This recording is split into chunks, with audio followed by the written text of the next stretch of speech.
अस्सलाम वालेकुम। आज हमारा लेक्चर नंबर 10वां है। पार्ट 2 का एरर डिटेक्शन रूल्स पढ़ रहे थे। ये हमारा लास्ट लेक्चर है। इसके बाद हम जो है ना सिनोनिम पढ़ेंगे। उसके बाद सिनोनिम के बाद 2-3 लेक्चर शायद सिनोनिम के बने। उसके बाद हम पढ़ेंगे reading comprehension. First of all शुरू करते हैं। आज हमारा ये जो लास्ट लेक्चर है ये पूरा करें। यूजेस ऑफ प्रोनाउंस पढ़ते हैं आज। रूल नंबर 42 है, when two helping verb is given in a sentence then we have to use nominative case of pronoun। अगर हमें एक सेंटेंस में 2 हेल्पिंग वर्ब दिए जाए ना तो हमें कौन सा क्या केस इस्तेमाल करना है? नॉमिनेटिव केस इस्तेमाल करना है। नॉमिनेटिव केस आप लोगों को पता होगा ये किस तरह होता है। तो अभी एक एग्जांपल पढ़ते हैं और आप लोगों को क्लियर कर देता हूँ। If I were him I would not do it. यहाँ पर आप लोग देखो, यहाँ पर हम जैसे कि अगर 2 हेल्पिंग वर्ब पढ़ के आए हैं, 2 हेल्पिंग वर्ब इस्तेमाल किए जाएं एक ही सेंटेंस में, देन हमें कौन सा नॉमिनेटिव केस इस्तेमाल करना है। यहाँ पर एक हेल्पिंग वर्ब ये है, एक ये है, तो हम क्या करते हैं नॉमिनेटिव केस किस में? प्रोनाउन में इस्तेमाल करेंगे। किस में? प्रोनाउन में। सो इफ़ आई वर ही, यहाँ पर हिम गलत है, यहाँ पर ये हिम नहीं आएगा, यहाँ पर ही आएगा।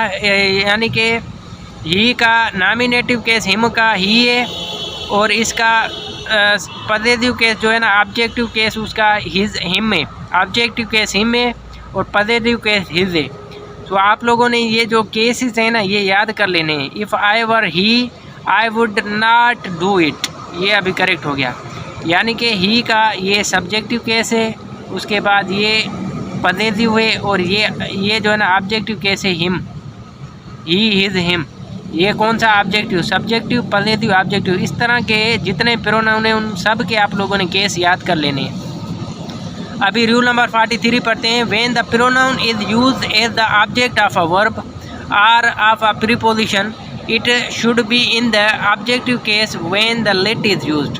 यानी कि अगर किसी भी जगह पे किसी भी सेंटेंस में लेट का इस्तेमाल किया जाएगा ना, फिर हमें लेट के इस्तेमाल की वजह से हमें ऑब्जेक्टिव केस प्रोनाउन का रखना होगा। अभी देखते हैं। Let you and I do it.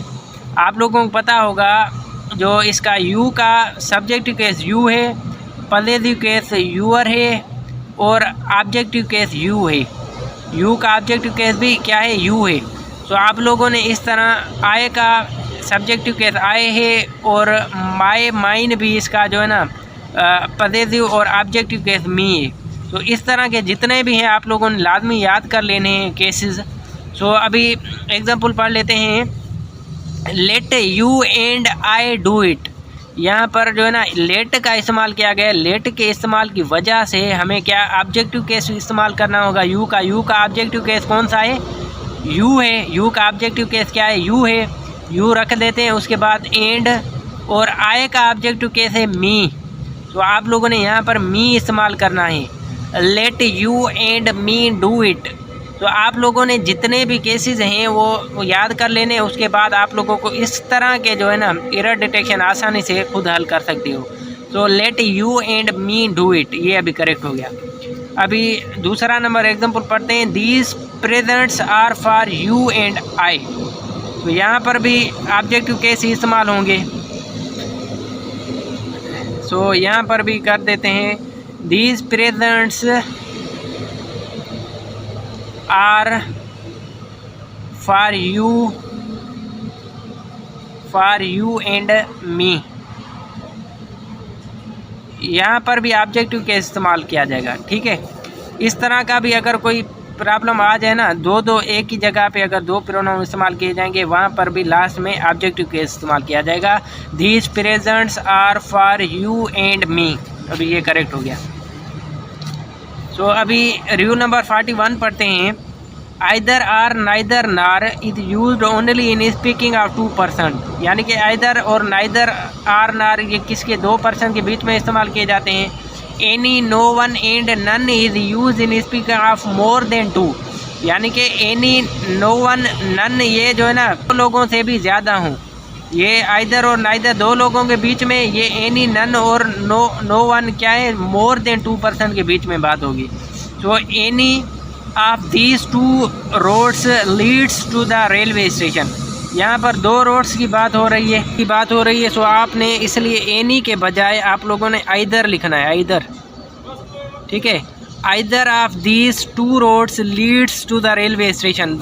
यानी कि 2 रोड्स की बात हो रही है, अगर 2 लोगों की बात होती फिर भी हमें आइदर का इस्तेमाल करना होता। ठीक है, आइदर का इस्तेमाल करते। सो अभी हम रूल नंबर 45 पढ़ लेते हैं। A noun or pronoun governing a gerund should be put in the positive case. अगर नाउन और प्रोनाउन किसी सेंटेंस में दिए जाना, आप लोगों ने पॉजिटिव केस इस्तेमाल करना है। वो किस तरह, एक एग्जांपल दे दूँ, please excuse me being late. यहाँ पर पॉजिटिव केस नाउन प्रोनाउन आप लोगों ने ये है, इस जगह पे प्रोनाउन किया। यानी कि जेरेंड के बाद, ये जेरेंड इंग फॉर्म है ना, जेरेंड के बाद अगर नाउन या प्रोनाउन दिया जाए उसकी क्या रखेंगे, पॉजिटिव, सब्जेक्टिव नहीं, पॉजिटिव, सॉरी। पॉजिटिव केस जो आय का है वो सब्जेक्टिव केस आय है, पॉजिटिव केस माय भी है और माइन भी है, ऑब्जेक्टिव केस मी। ये पहले भी एक बार पढ़ा चुका हूँ। तो यहाँ पर माय का इस्तेमाल करेंगे। Please excuse my being late. यहाँ पर बल्कि पूरा लिख दूँ ताकि आप लोगों का कंसेप्ट मज़ीद क्लियर हो। Please excuse my being late, यानी कि इंग फॉर्म के बाद अगर कोई भी प्रोनाउन इस्तेमाल किया जाता है तो उसका आप लोगों ने पॉजिटिव केस इस्तेमाल करना है। जिस तरह आय का पॉजिटिव केस माय है, तो इसी तरह अगर मैं आप लोगों को यू का बता दूं, यू का पॉजिटिव केस यूअर्स है, ऑब्जेक्टिव केस इसका यू ही है। तो आप लोगों ने ये पॉइंट वाली बात नोट कर देनी। रूल नंबर 46 है, a pronoun must agree with its antecedent in person, number, gender. Pronoun जो है ना, एग्री होना चाहिए एंटीसेंट पर्सन के साथ, नंबर के साथ, जेरेंड के साथ। जिस तरह each of these boys has done their homework. तो आप लोगों ने याद होना चाहिए कि यहाँ पर ईच का इस्तेमाल किया गया है। ईच के साथ हमेशा कौन सा जो है ना नंबर इस्तेमाल किया जाता है, प्रोनाउन कौन सा, सिंगुलर इस्तेमाल किया जाता है। सो यहाँ पर each of these boys has done their नहीं, दिस, हिज। यहाँ पर क्या इस्तेमाल करेंगे, हिज इस्तेमाल करेंगे। Each of these boys has done his homework, फिर ये हो जाएगा करेक्ट। क्योंकि ईच अगर किसी भी सेंटेंस में इस्तेमाल किया जाए उसके बाद हमें सिंगुलर इस्तेमाल करना होता है, ना कि पिलर देयर। सो हिज का इस्तेमाल करेंगे, ईच। ठीक है, ईच के साथ सिंगुलर इस्तेमाल करेंगे। सो अभी रूल नंबर 47 पढ़ते हैं। When 2 are more than singular nouns are joined by and, the pronoun use for them must be in plural. अगर 2 या 2 से ज़्यादा सिंगुलर नाउन इस्तेमाल किए जाएं, उसके बाद एंड भी जो है ना, एंड के साथ कनेक्ट भी हों, फिर हमें प्रोनाउन जो है ना प्लूरल प्रोनाउन इस्तेमाल करना होगा। जिस तरह ये है, both Aslam and Akram have done his homework. यहाँ पर हिज नहीं बल्कि देयर होमवर्क, क्योंकि 2 जो है ना 2 सिंगुलर नाउन है और उसके साथ एंड का इस्तेमाल किया गया है, इसलिए हमें क्या करना है, पिलर यहाँ पर प्रोनाउन इस्तेमाल करना है। Both Aslam and Akram have done their homework, ये अभी करेक्ट हो गया। इसके बाद ये लास्ट रूल है 48। When 2 are more singular noun joined by or, nor, either or, the pronoun use for the must be singular. अगर किसी भी सेंटेंस में 2 से ज़्यादा सिंगुलर नाउन हो ना, फिर आप लोग और उसके साथ आर, नार और आइदर का भी इस्तेमाल किया गया हो, तो वहाँ पर प्रोनाउन कौन सा रखेंगे, सिंगुलर रखेंगे। ठीक है, सिंगुलर प्रोनाउन हमें रखना है। एक एग्जांपल पढ़ लेते हैं। नाइदर रिहान नार Atif has done their homework. तो यहाँ पर देखो नाइदर का भी इस्तेमाल किया गया है, यहाँ नार का भी इस्तेमाल किया गया है, उसके बाद 2 सिंगुलर नाउन भी हैं, और हमें यहाँ पर कौन सा, हैज़ डन देयर होमवर्क, यहाँ पर सिंगुलर कौन सा, सिंगुलर हमें प्रोनाउन इस्तेमाल करना है। तो यहाँ पर हम रखेंगे नाइदर रिहान नार Atif has done his homework. क्या इस्तेमाल करेंगे, हिज का इस्तेमाल करेंगे। नाइदर रिहान नार Atif has done his homework. तो यहाँ पर देयर बिल्कुल ही गलत है। तो नाइदर रिहान नार Atif has done his homework, ये करेक्ट हो गया। तो आप लोगों ने ये बात नोट करनी है, अगर 2 सिंगुलर नाउन इस्तेमाल किए जाएं, ये 2 सिंगुलर नाउन है, उसके बाद बीच में एंड इस्तेमाल किया जाएगा, एंड इस्तेमाल करेंगे तो हमें क्या करना होगा, एंड के लिए हमें प्लूरल हेल्पिंग वर्ब रखना होगा। अगर नार आर आइदर आर का इस्तेमाल करेंगे दो सिंगुलर नाउन के बीच में, नार आर आइदर आर कोई भी इस्तेमाल होगा तो फिर हमें सिंगुलर हेल्पिंग वर्ब इस्तेमाल करना है। सो सिंगुलर हेल्पिंग वर्ब नहीं, सॉरी, प्रोनाउन हमें सिंगुलर इस्तेमाल करना है। सो खुदा हाफिज़, नेक्स्ट लेक्चर में मिलते हैं। वो हमारा जो नेक्स्ट लेक्चर है वो सिनोनिम के मुतल्लिक़ होगा। अभी हम लोगों ने जितने भी जो इम्पॉर्टेंट रूल्स है ना एरर डिटेक्शन के, वो हम लोगों ने क्लियर कर दिए हैं। वो उम्मीद है कि आप लोगों को सब समझ आ गए होंगे।